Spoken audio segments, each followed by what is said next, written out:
Hi everyone. Hi, welcome to today's session.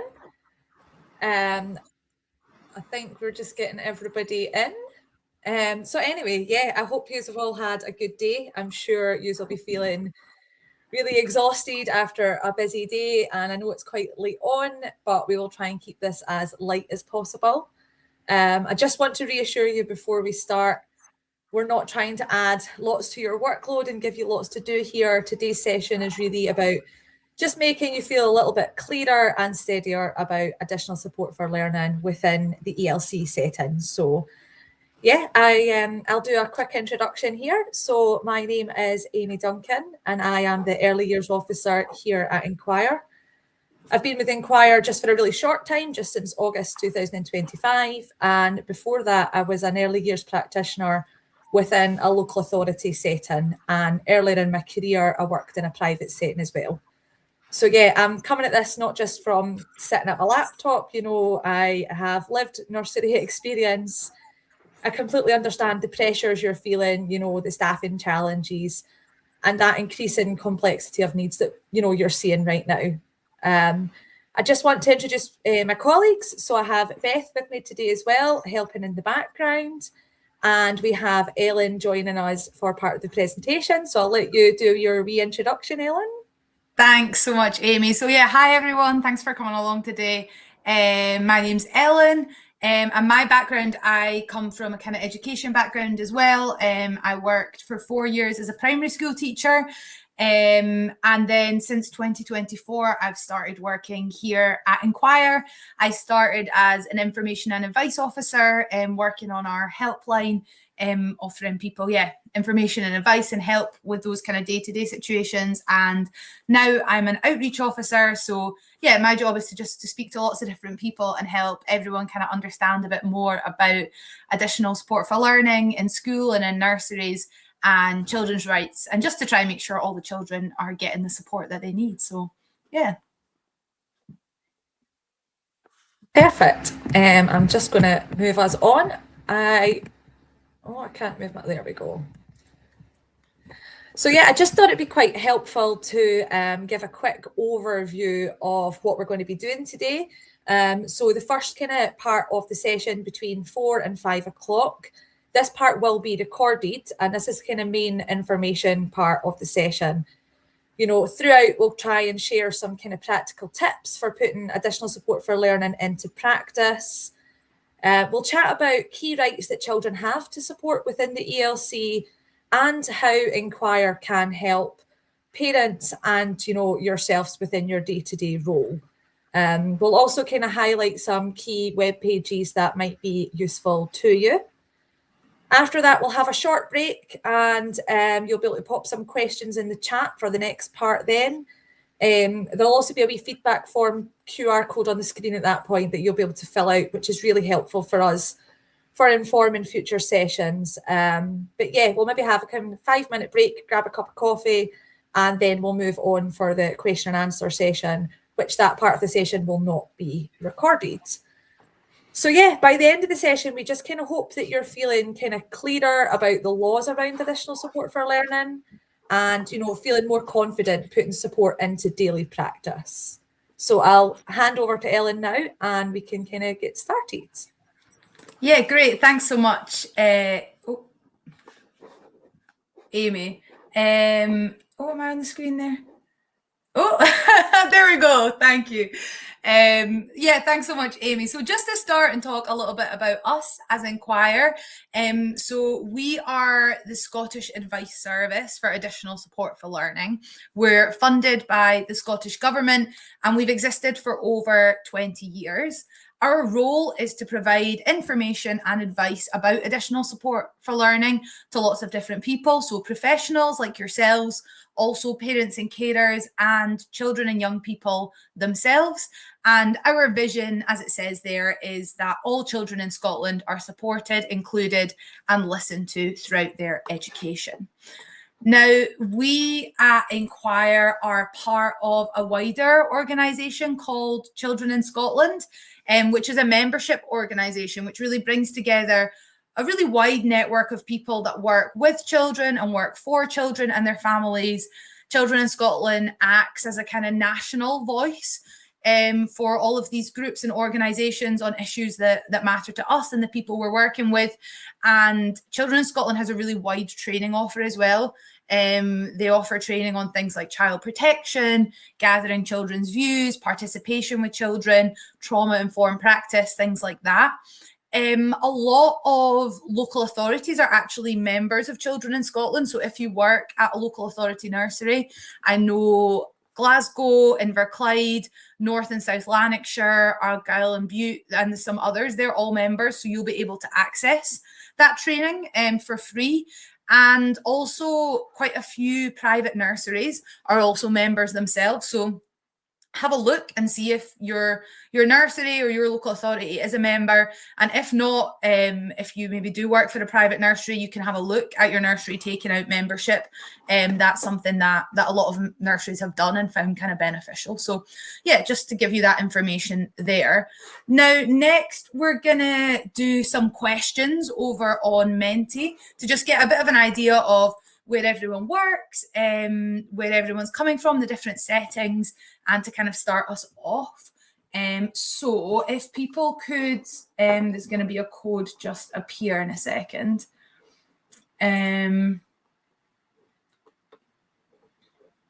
If people could either on, there we go, either on, yeah, on a new tab or on a device like your phone, go to menti.com and enter in that code there. We should have some questions that we're just going to go through. So it'll just take a second to come up. So the first question is, where are you joining us from today? So we can just have a bit of a look and see where everyone's come in from. Oh, there we go, it's starting to go. Nice. Take a second sometimes. There we are. Okay, we've got the first ones coming in. So you should be able to see a blue dot of where you're coming in from today. So yeah, we've got quite a few at the Central Belt. And then maybe I should make this a bit bigger for myself. There we go. Then we've got somebody over in Aberdeen. I'll just let people continue putting themselves in. It's so interesting to see what a spread of places you get, where people are situated. Other than Aberdeen there, Dundee, someone up in, I think that's Murray where that one is, up in the blue dot. It's great to see.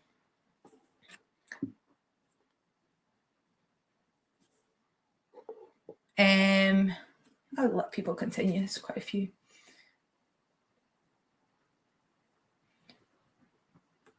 Okay, we'll maybe move on to the next question there.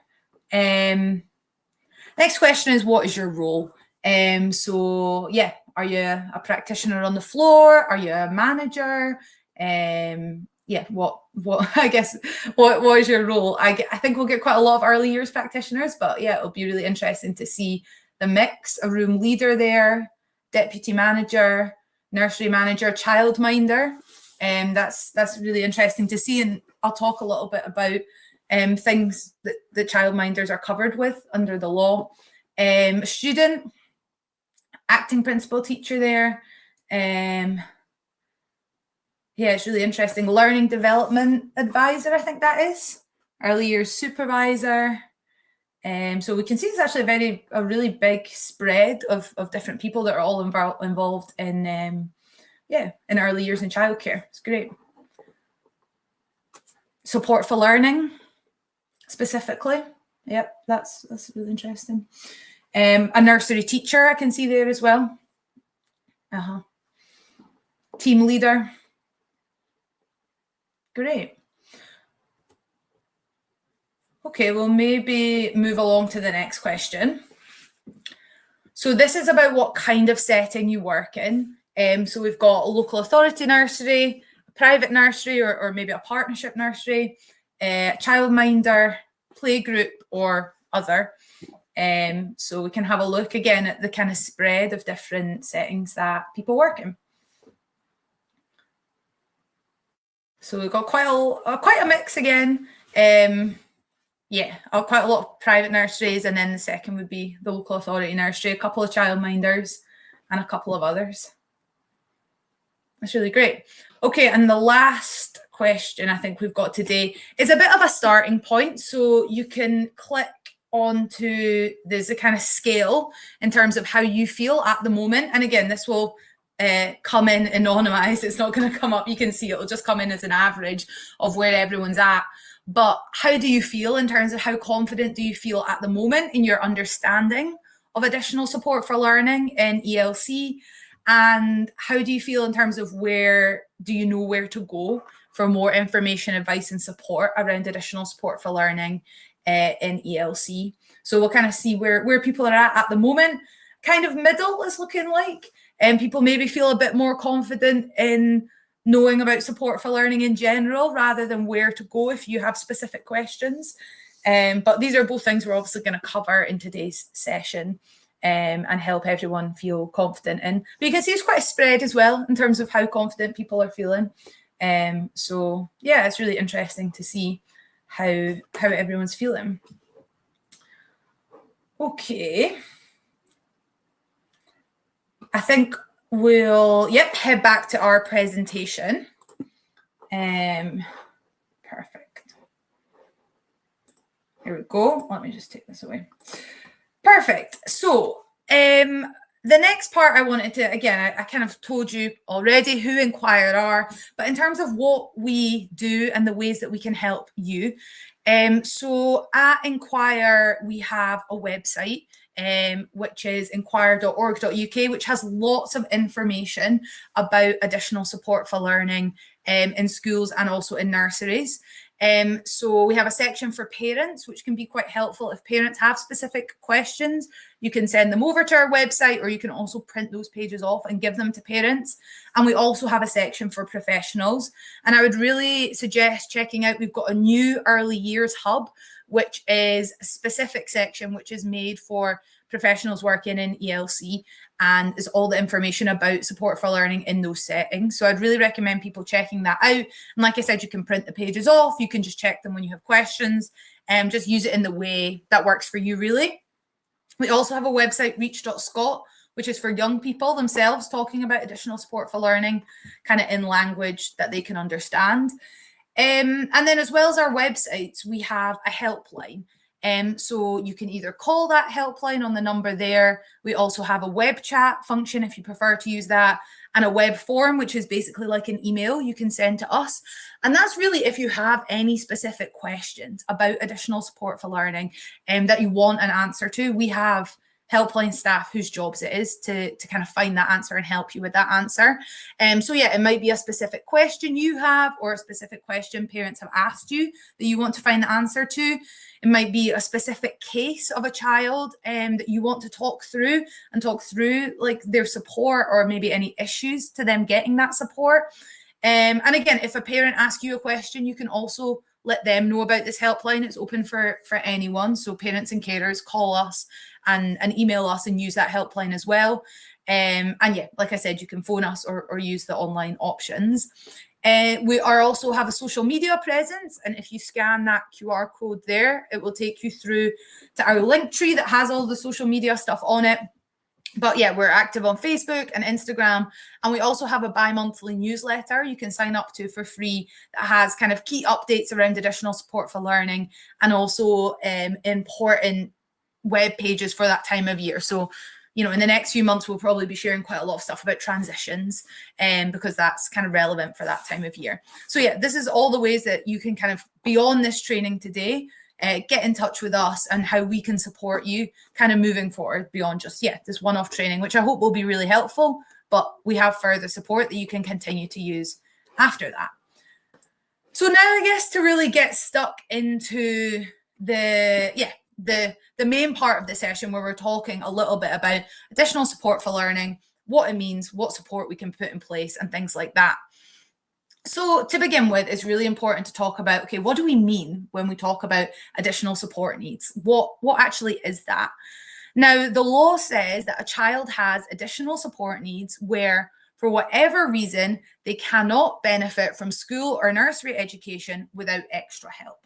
So as you can see, that's a very broad definition. It can cover all different kinds of reasons a child might need some extra help. And as you can see here, there's some examples of additional support needs.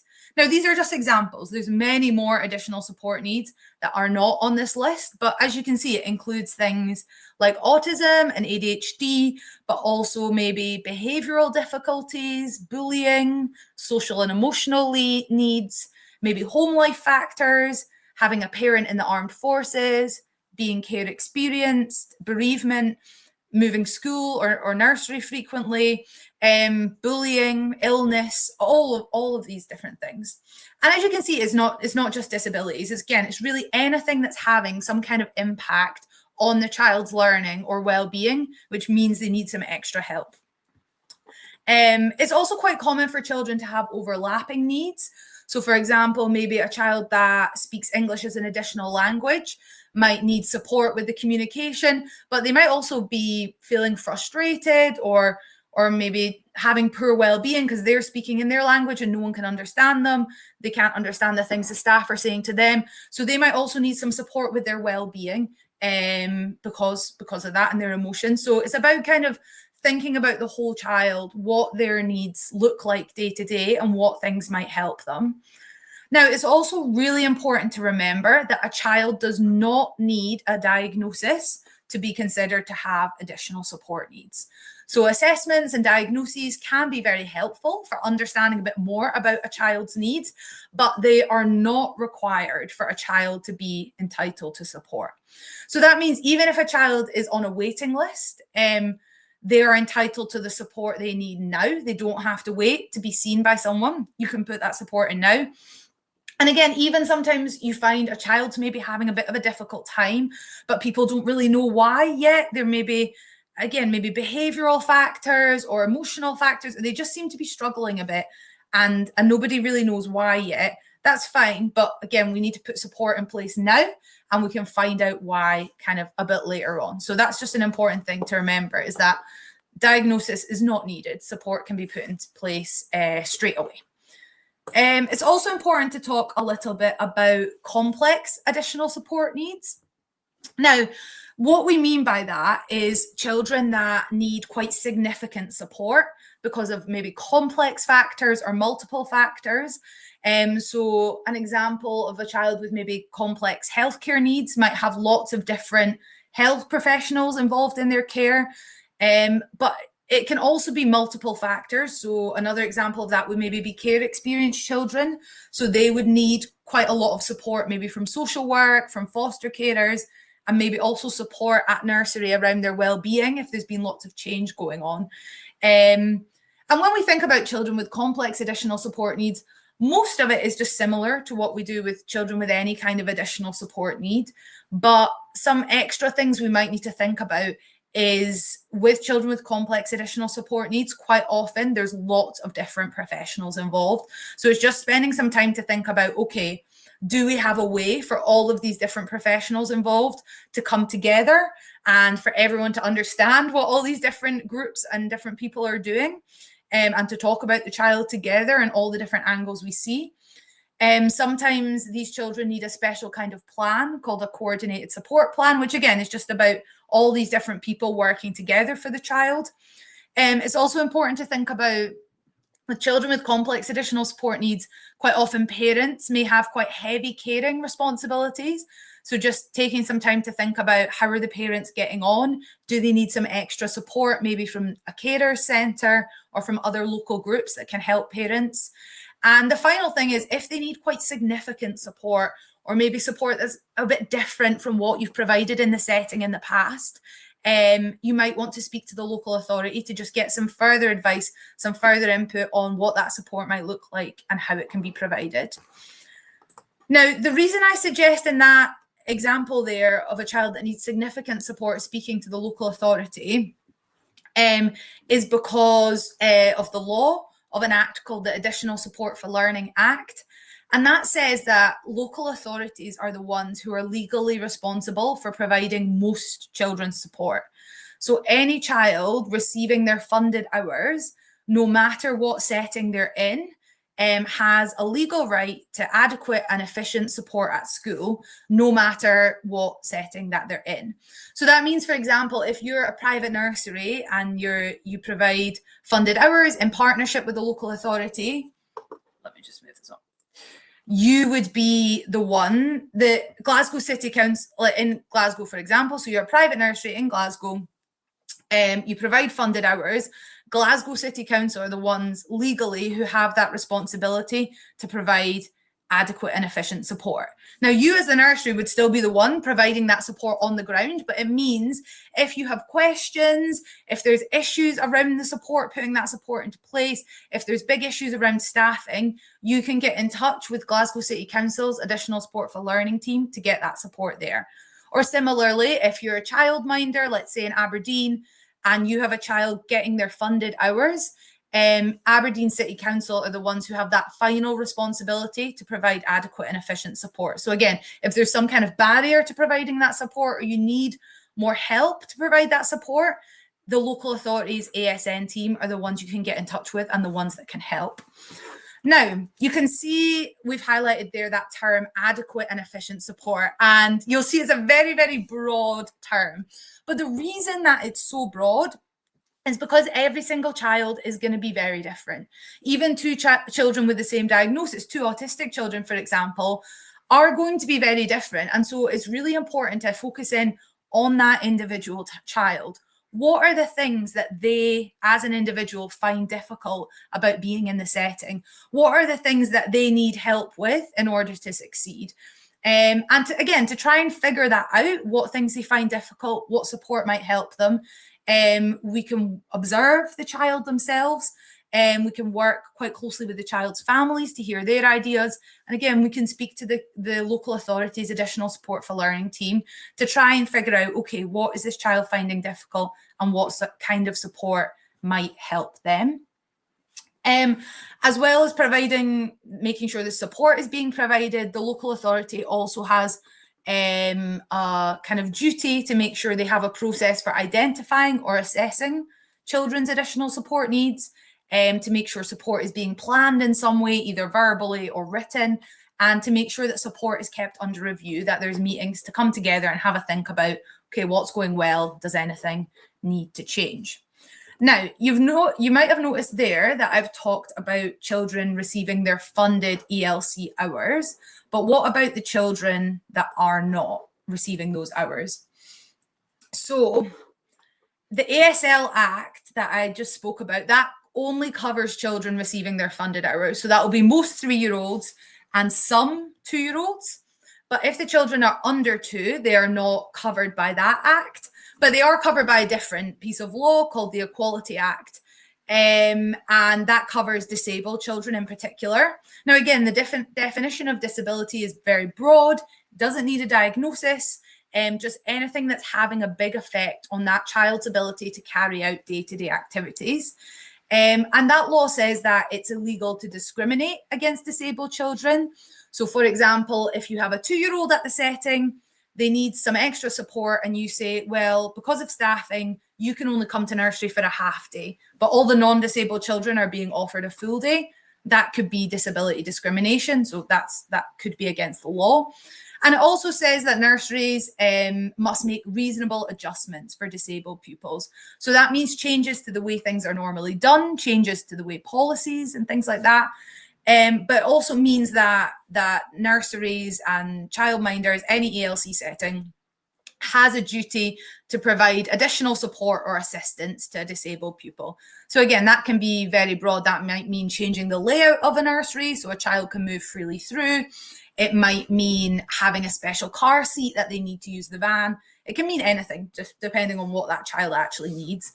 So I know that's probably the boring side of things, looking at the law, but the point of this is basically to say that all children have that need it have some kind of right to a support at nursery, but it kind of depends where they are and if they're getting funded hours or not, what law kind of covers them. So broadly, children getting their funded hours, it means the local authority are the ones that need to be making sure that support happens. But if they're under 2, it's kind of down to the nursery itself. Now, I know these things can be quite complicated. So again, if there's a specific case that you want to discuss, or a situation where you're not really sure there's some kind of barrier to the child getting the support, you're not really sure what should happen, get in touch with the helpline and they can really talk that through you and help you figure out what needs to happen. Now I'm going to pass back over to Amy, who's going to talk a little bit about what that support actually looks like on the ground, how we can put that support in place, and what we can do to make sure all these children are getting the help they need. Thanks, Ellen.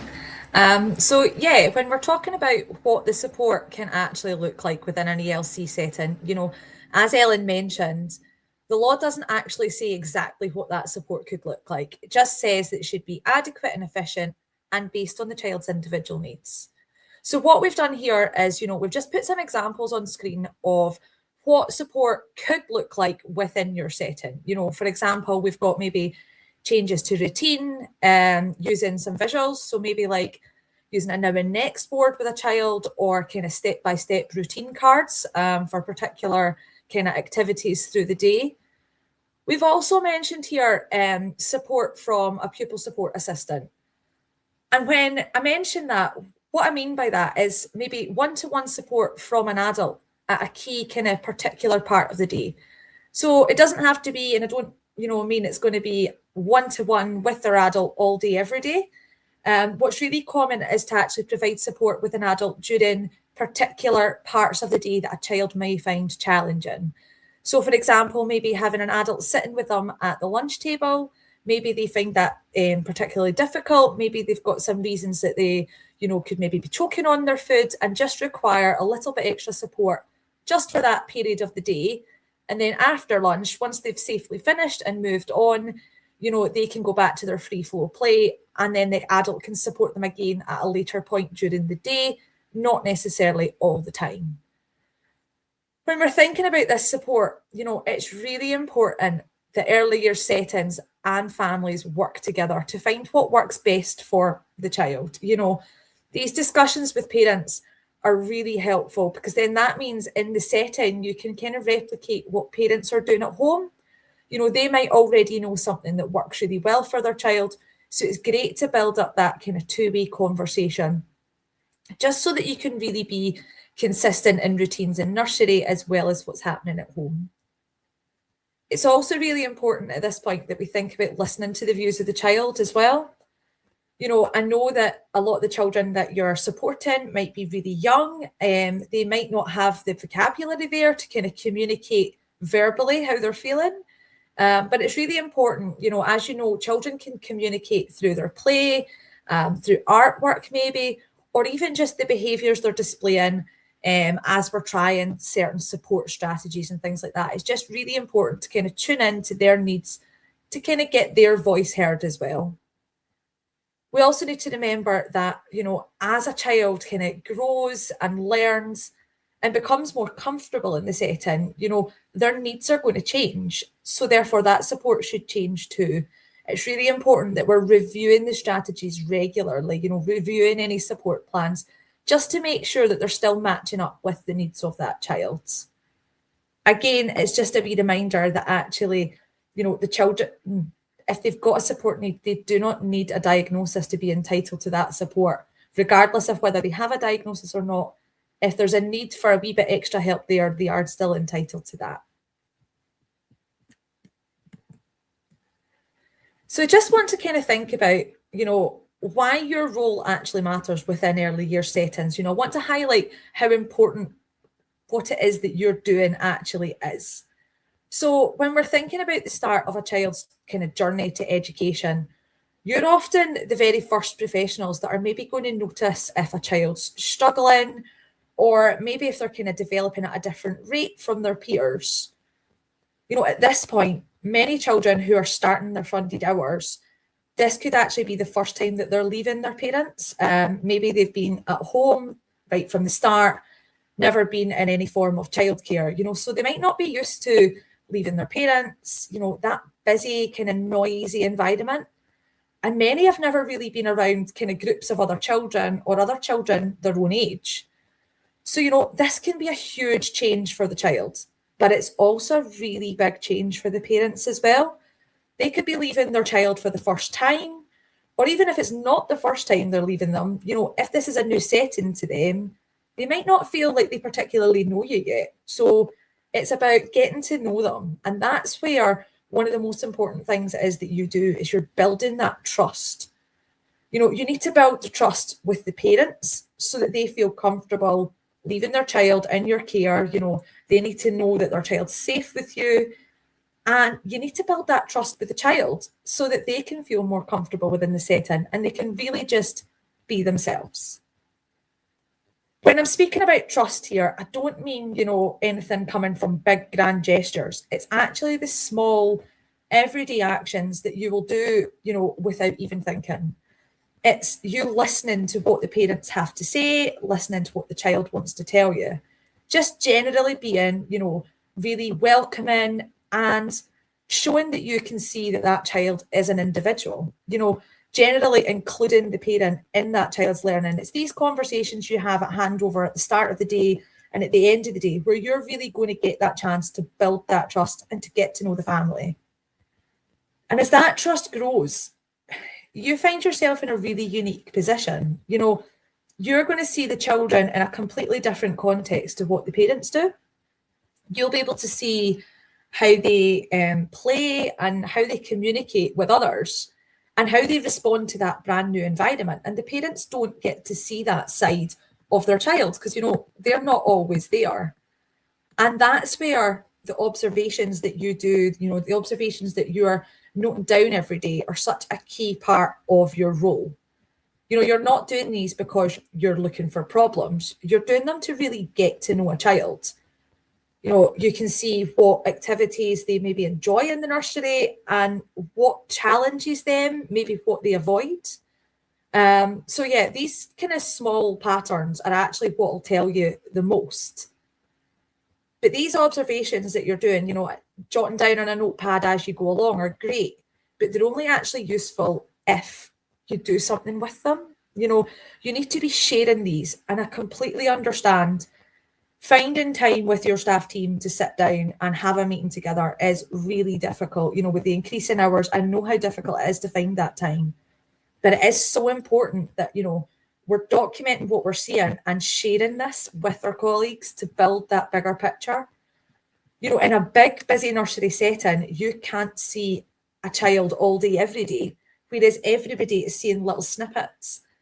And once you kind of chat together, that's where you can connect the dots. So these conversations are really essential. Your role's not to label or to diagnose. It's just to notice. And then from there, you can kind of plan how to support day to day. I know from experience myself, it might not always feel like it, but the role that you play at this really early stage really does matter. You're just that starting point. You're finding what needs to be supported, and you're creating the foundations for what that support could look like as a child goes through their ELC journey, but also into their journey to school. I just need to move that on. There we go. So yeah, I just want to kind of think about planning this support and really want to think about how important it is when we're planning for you to realise that actually it's something that you're always doing. You do it all day, every day, often without actually thinking too much about it. Because planning doesn't always have to be formal. These kind of small agreed changes that you can have are still planning. So for example, if you maybe notice that a child doesn't really separate well from their parent at drop off, maybe they're struggling with that. And if you know that you've got a really great relationship with that child as their key worker, you might have a conversation with a parent and agree that actually the best thing to do to keep consistent, you could greet them every morning at the door. It would be you that would meet them and be there for that goodbye routine and bring the child in through the door. That is still planning. It's verbally, but you're identifying what the child's finding hard, what you can try, and then you're seeing what works. It's really important to remember that not all planning is formal and is actually written down on paper. Sometimes it's these wee conversations. But sometimes if a child does need a bit more support, then it can be helpful for things to be a little bit more structured and maybe then have a written plan. And depending on what local authority you're working in, it depends on what names, what plans they use, as, they can kind of have, some will have different names, maybe like an IEP or a personal learning plan. It just depends where you're working and what you're setting or using. But they all kind of do a similar thing. They're all kind of setting out what the child needs, what strategies you're going to try, and what you actually hope to see. And regardless of what plan you're using, they're all shared with everybody around the child. So everybody's views are brought in, sorry. So, if you've got health professionals from the NHS, so maybe speech and language therapists or the health visitor, as well as the child's family, everybody is a part of this, and it's all a shared kind of input. Then, as we mentioned earlier when Ellen was speaking, for a small number of children with more complex needs, there are coordinated support plans, or as they can sometimes be mentioned, CSPs. So these are legal documents for children who need a lot of support from more than one service. So as Ellen said earlier, that could be from education and health, or maybe education and social work over a longer period of time. The CSPs are actually there to kind of help everyone work together when lots of different professionals are involved in supporting a child. They are actually only for children who meet a very specific criteria. So you might find they're quite rare in early years, and you've maybe not necessarily come across one. But if this is something that, if it's felt that they might meet that criteria, then it can be requested through the local authority.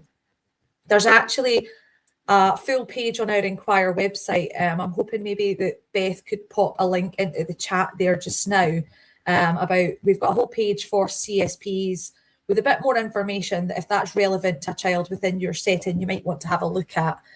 Just some information about who's actually eligible and how you can request one. 2 seconds, sorry, I'm just trying to move this on a bit. There we go.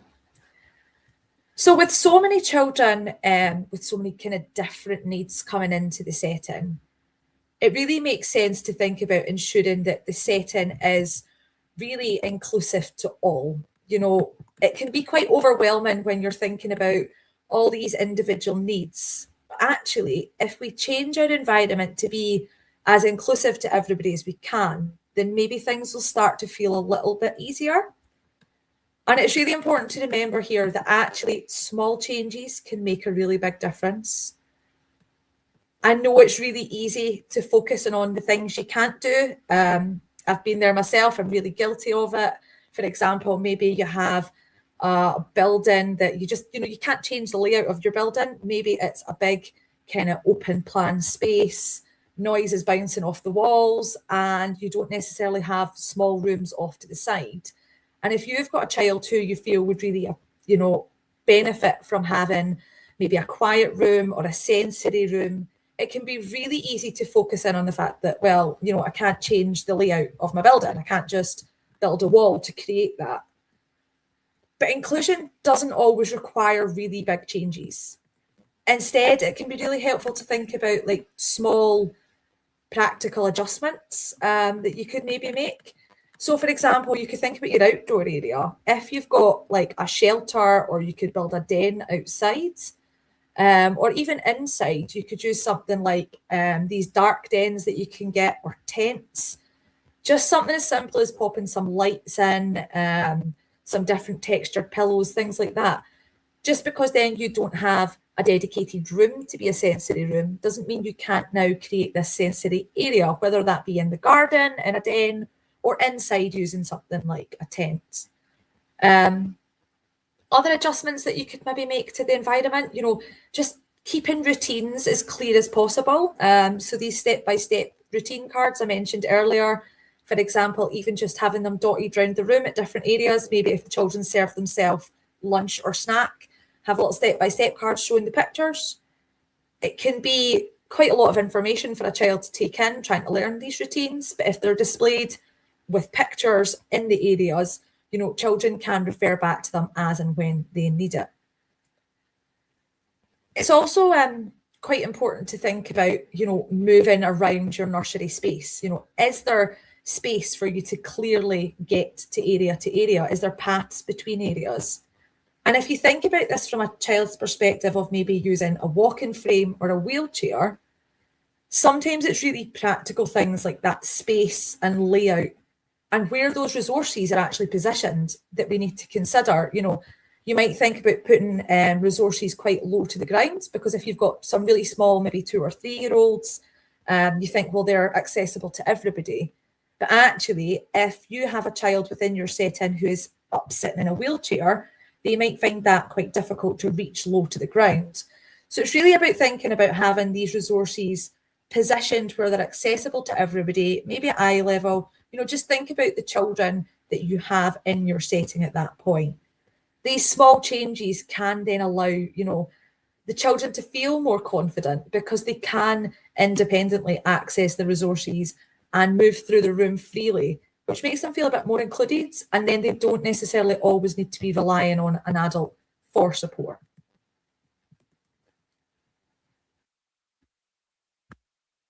What I want to do now is, I'm really aware, having worked in nurseries myself, that actually you're under a lot of pressure and stress throughout the day. You're really busy.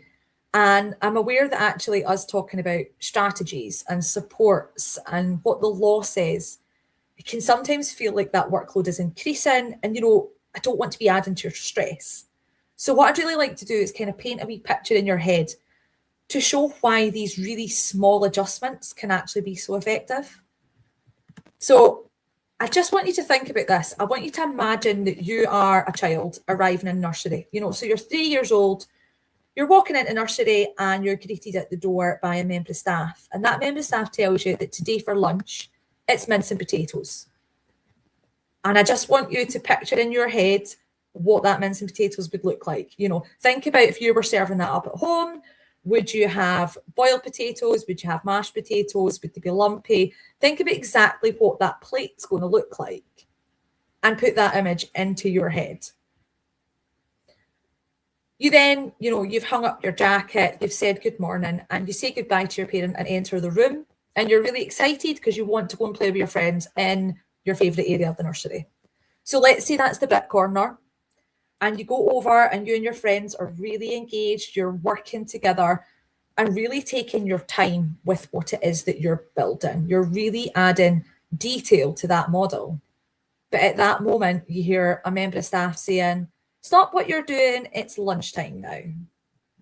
And at that point, that's where the instructions all start coming quite fast. You hear, "Stop what you're doing, put everything away, tidy the bricks, wash your hands, but don't forget to use soap, and then sit at the lunch table."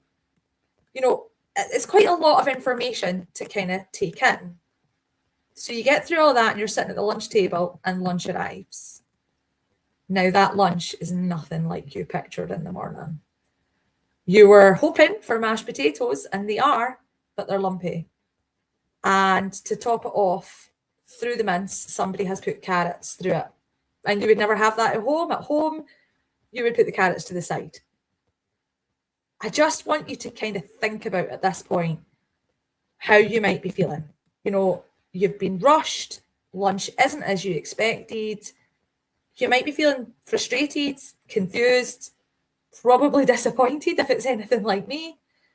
But actually, you could be quite rushed and overwhelmed because all of that happened really fast and you've not had a lot of time to kind of even process that you've had to stop that activity that you were really enjoying. So I now just want to kind of flip that back for a second and think about if we had tried to input some of these wee strategies that I've kind of been mentioning. If maybe when that member of staff was asking you to stop, they were just saying that was your 5-minute warning to lunch. Maybe they flipped a sand timer so you could see the countdown to lunch. Maybe you would have been a wee bit more prepared to stop. You would have had a bit of a calmer kind of transition. And more importantly, you maybe would have had time to go and grab that iPad and take a picture of your model so that when your adult came to collect you at the end of the day, you could show them this amazing model that you made. And maybe if in the morning when you'd come in, that adult that greeted you had said, you know, it's mince and potatoes for lunch, and had shown you an exact photo of what that meal would look like in your setting, you know, not just an image pulled from the internet, but an actual, like a photo of what to expect.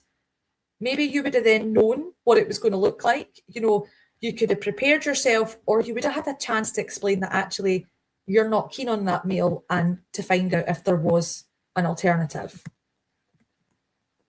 That whole experience probably would have felt completely different. And not because there was any major changes, but just because you were a wee bit more prepared.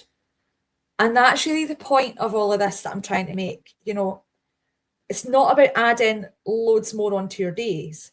It's about those small, really simple supports becoming part of your standard daily practice. If they become your normal routine, you know, and we use strategies like these with all children every day, then they'll just become normal to you, and they won't feel like lots of different things that you need to remember to do with lots of individual children. And when that happens, it can benefit everybody, including the staff.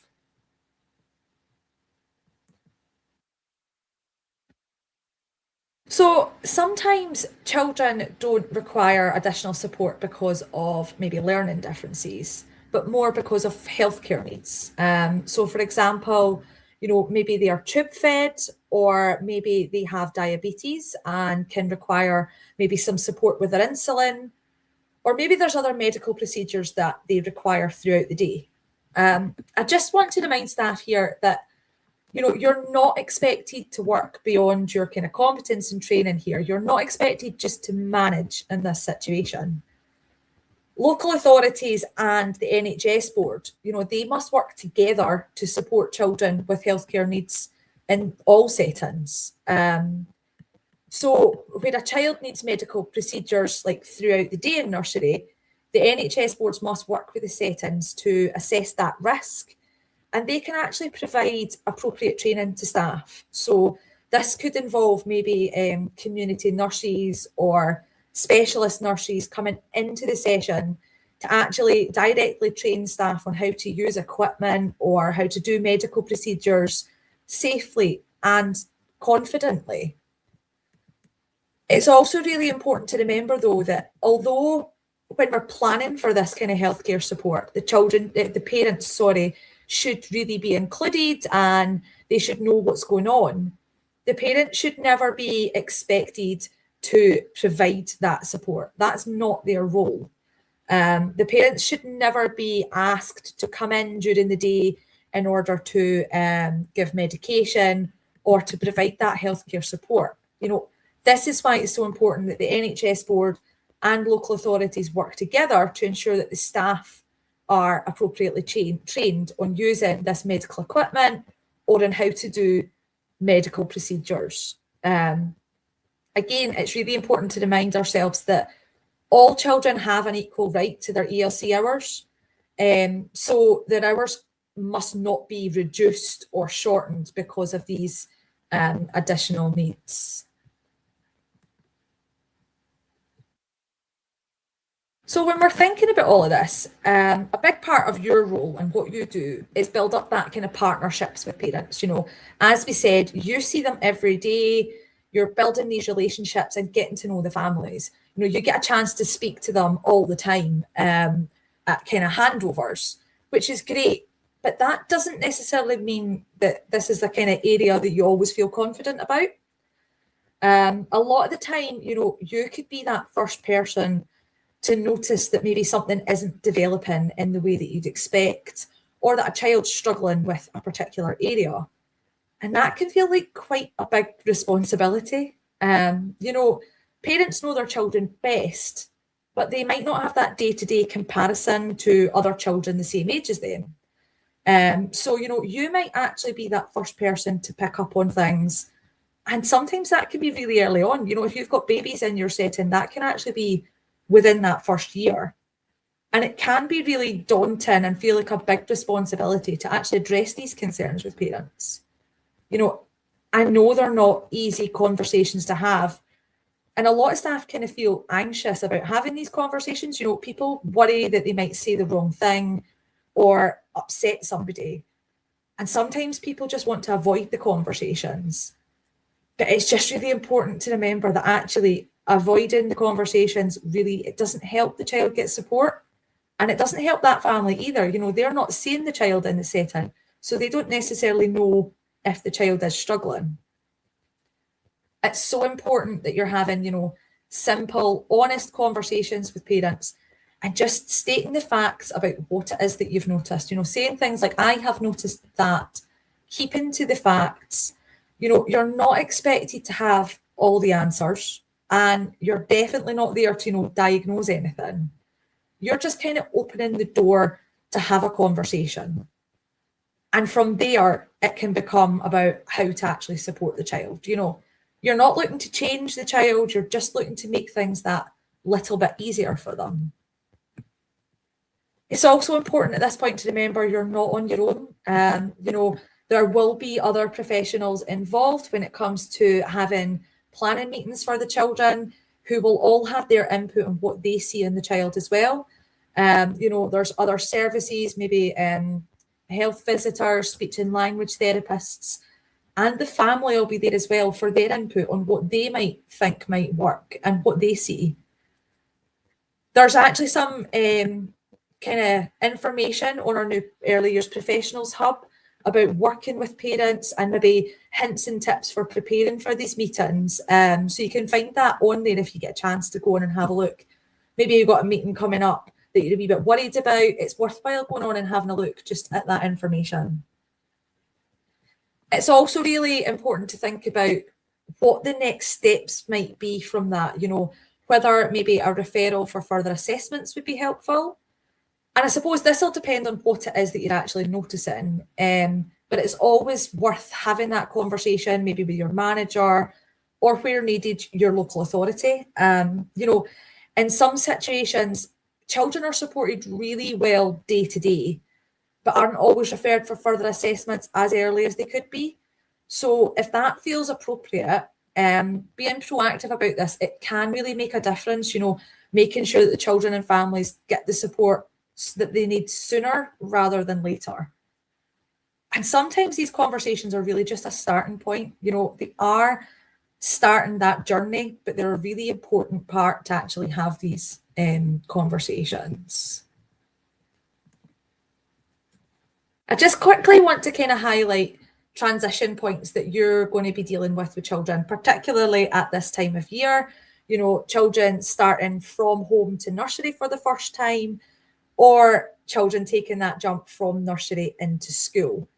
I know that you'll all probably be doing a lot of planning for these primary one visits soon, and this can be a really anxious time for any child and their parents. But for children with additional support needs and their family, that anxiety can be heightened. It's not just about moving a building. You know, it's about complete changes to their routine, to their relationships. And you really play a crucial role in making sure these transitions are as smooth and predictable as possible. When it comes to planning for school, that can actually start a lot earlier than people think. And the law kind of sets out some really clear timescales for guiding this. So the law says that around 12 months before a child starts school, the local authority should begin gathering information about their needs.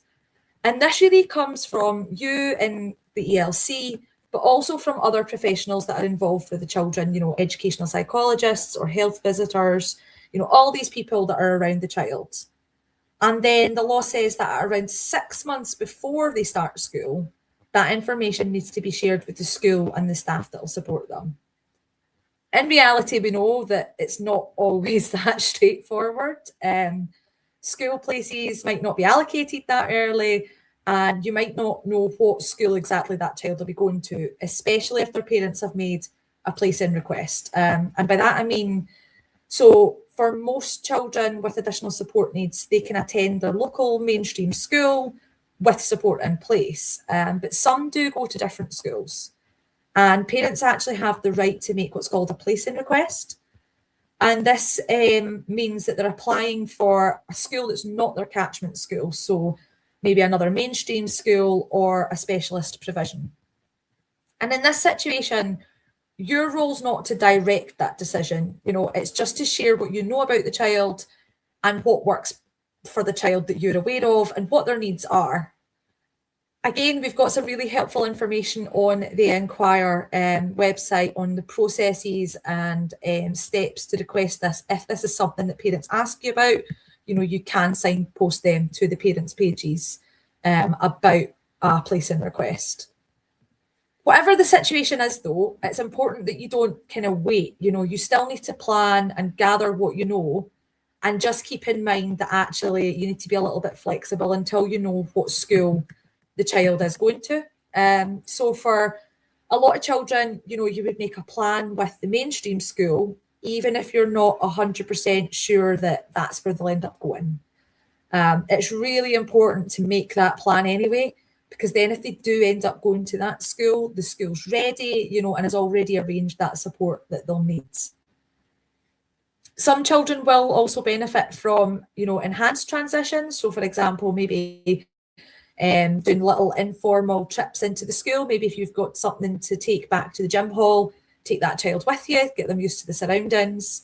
Maybe video tours can kind of come in handy for some children, just to get them used to what that environment's going to look like. I just want to kind of think back, though, to that time where parents are actually applying for school. And it's really common that they'll come to you with questions about this, and a lot of the time they can be about deferral. So I just want to kind of have a wee reminder, it might be quite helpful, that if a child is still 4 at the day school starts in August, then they do not need to go to school that year. Parents are able to apply for deferral, and in that case, they would be entitled to another year at ELC. But if a child is 5 before school's due to start in August, then normally they would need to start school because the legal age for starting school in Scotland is 5. There are some exceptional cases where deferral is still agreed, but that decision sits with the local authority. It's just really important to remember that parents are going to be worrying about transitions. They will have lots of questions, and your role isn't to push a decision or to try and predict what might be best. It's just to be kind of calm and supportive and to work things through alongside the parent. I just want to really quickly highlight a couple of resources that could be useful. I'm aware, we've kind of spoke at you for quite a while now, and you might want to refer back to things at a later date. So as we've said, there is the new Early Years Professionals page on the Enquire website, where the information is, it's designed to be quite easy to digest. I'm aware that you getting time off the floor isn't always easy to get time to sit and read this stuff, but it is designed to be really easy to start and stop. It's in little chunks of information, so you can have a look there. And there's some parent sections as well that you can, direct parents to if they've got questions. Another thing that I think is quite useful, and you might have already come across it, you might use it, or you've maybe never seen it before, is the Circle Up and Away document. So I just feel that's a really practical resource. It helps you think about these small kind of everyday adjustments that you can make to your setting. But it also has some really handy templates in there that you can actually print and use. So yeah, I think I just wanted to kind of highlight those to you. Before we finish, I just want to kind of highlight how important your mental health is. It's no big secret that staff are increasingly reporting feeling stressed and overwhelmed, and there are a lot of staff kind of leaving the sector. So just want to remind everybody, that it is okay to ask for help. It's not a sign of weakness. Everybody can have really tricky days or tricky moments. And asking another member of staff to step in, if that's possible, for 5 minutes, just so you take some time and take a breath, that is completely okay. We talk about having calm spaces for children. It's the exact same for adults as well. Children with additional support needs are often really sensitive to adult stress. They can pick up on tone, body language. So if staff are feeling really overwhelmed, then the children are feeling it too. So looking after your mental health it's not separate from supporting the child. You know, it really is kind of supporting the children. So just wee small changes, you know, maybe just taking 5 minutes before a meeting off the floor to grab a cup of coffee, even these kind of things can come in really handy. And, you know, you are really important. Your mental health is just as important. So I just want to kind of jump back over to Menti again. So if we could possibly just see that wee code again. So if you open it on another tab, maybe if you're using a laptop, or if you've got your phone handy and go to Menti, you will then be able to pop the code in. So yeah, we've got our we had this same question at the start, and it would just be good to see if we could kind of drag the wee cursor along to just see how you're feeling now. See if you know kind of places that you can go to for more information and support, and just a general to see how your understanding feels now, and see if there's any kind of differences from earlier on. So the code is there on the screen just now. If people can possibly pop over, that would be great. I know we have kind of taken a while and spoken at you, so there is going to be a break shortly. So yeah, that's great to see people kind of add in their results there. And that's just great that we can then kind of make these comparisons to see how you're all feeling now. I'm sure at this time of day, though, the general feeling is quite tired and looking forward to going home for dinner. So no, that's great there, people doing that. We are now going to have a kind of quick 5-minute break